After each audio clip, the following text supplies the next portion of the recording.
Hey, welcome to the One Piece at a Time Distilling Institute with your host, the alchemist of Indiana's Black Forest, Alan Bishop.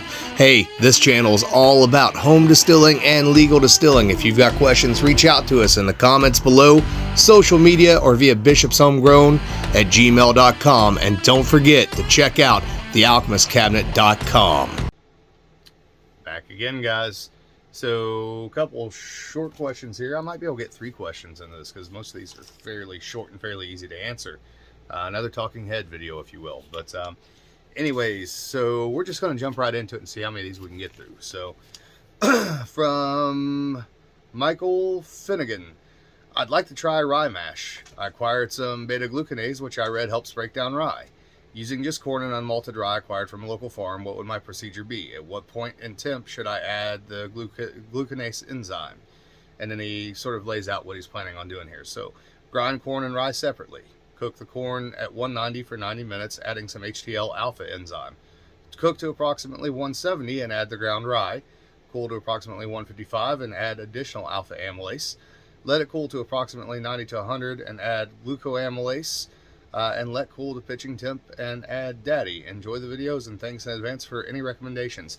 So on the enzyme question, it really is going to depend on the manufacturer because different ones make different enzymes for different temperatures. So without knowing exactly which glucanase enzyme that you're actually using, I can't really prescribe a temperature. Definitely check with the manufacturer and stick to what they're saying there.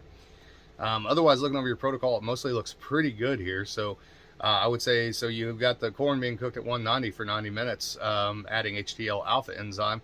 Definitely, you know, if you've got a high temperature alpha enzyme, that's the correct place to put it.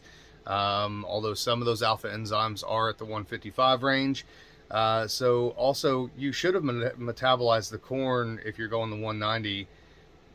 It's probably metabolized at 45 minutes to an hour, honestly. So you can probably cut some of your time off of your cook there and save some energy and some time for yourself there. Cool to approximately, the other thing, and you probably know this, you'll know if that corn is where it needs to be at. If you look at it, depending on what size grind you have, if you look at it and it's, you know, it looks kind of like grits, right? But it's a little more runny, you're probably in the right place, right? But definitely I think you can get away with less time than that. So cool to approximately 170 and add the ground rye. Yep, 170 is where traditional Kentucky distillers tend to add their rye at. Some of them prefer, myself included, about 168. Seems to foam a little less at 168 than it does at 170. I know it's only 2 degrees temperature difference, and I don't know why that it seems to foam less. It just seems to for some reason for me anyways. Cool to approximately 155 and add additional alpha amylase. Yeah, but if you've added alpha at the beginning, you probably don't need additional alpha amylase. Remember that with enzymes, sometimes you're breaking down some things that you might not want to break down that are just going to become methanol and waste alcohol for you anyways.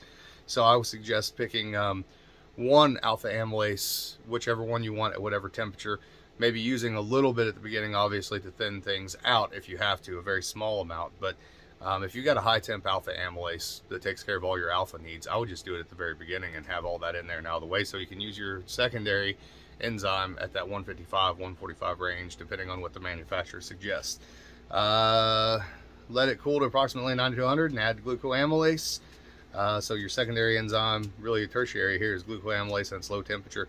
Yeah, I do the alpha at the start and I do the gluco at the end.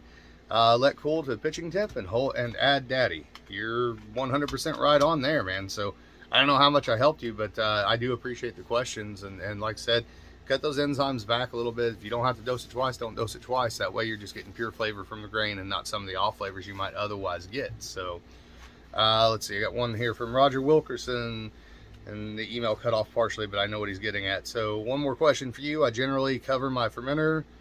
Should I use an airlock or will a loose fitting cover work, basically? So usually I just do open air fermentation for the most part. At home anyways, but when I do those open air fermentations, oftentimes I will throw, you know, loose fitting lid or something like that over top of it. A cousin of mine throws a garbage bag over top of his stuff, you know, just to keep rodents out or insects out or anything of that nature. But if your sanitization is good and you keep your area clean and you've got a good strong yeast strain, there's nothing wrong with running without an airlock for sure. I mean, other distillers will tell you that's a little bit like unprotected sex and you're looking for a weird disease, but I think you'd be okay if you keep everything clean. So there's two real quick. Let's see what else we got here. Dun, dun, dun, dun, dun. Give me just a second, guys. Digging through papers. So, so there's a great question here that I do not have an answer to, but I am going to track it down for you guys because I am curious as well. So George L. at the One Piece at a Time Distilling Institute YouTube channel asks, "Hey Alan, I'm wondering if you know any history behind the submarine style boiler. Is there a benefit to the distillation, or is it a prohibition thing to keep the still short so it can be hidden? Love your channel." I don't know the history of it. I do know that they became very popular. Obviously, Silver Cloud types in particular, made of unfortunately galvanized steel, which was very dangerous, became very popular during Prohibition because they were cheap, they were disposable basically. The one advantage I know of with a submarine is, much like an alembic pot, they've got some curves along the side, right? So if you keep everything stirred up, once you hit a boil, it rolls very easily. And Wayne Herbert and I from Ozark Steelworks are actually working on a way to agitate these submarines, even if it's an open flame bottom. I won't tell you how we're agitating it yet, but you'll be able to actually put all that mash into suspension, or whatever solids into suspension, so you don't have to stir until it gets boiling. But with those curves on the side, the idea is that everything rolls over, right? So as long as it keeps moving, it can't scorch, or it shouldn't scorch anyways, unless for some reason your fire gets low, you stop boiling, and everything falls to the bottom, which shouldn't be the case. But as far as the history, I do not know, but I am going to see what I can find out. And guys, if you know a history on the submarine style design, please reach out to me and let me know, because I would like to know myself. I mean, when I saw that question come through, that was one thing I never thought of. Now I know quite a bit about what they call coffin style stills, but other than that, not much on the submarine. So let's see what the next one here is. So, dun, dun, dun, dun, dun. Trying to find it. Give me just a second. Well, I thought I had another question. Maybe I do not. Maybe that's all I got tonight, guys. I apologize. I thought I had more than that, but apparently not. So, very short video. Nonetheless, if you guys haven't checked out the Alchemist Cabinet Sacred and Profane podcast over on Spotify, please do as such. That will eventually be a subscription thing. But don't fear, because all the old episodes, as we cycle out seasons, will become free to everyone.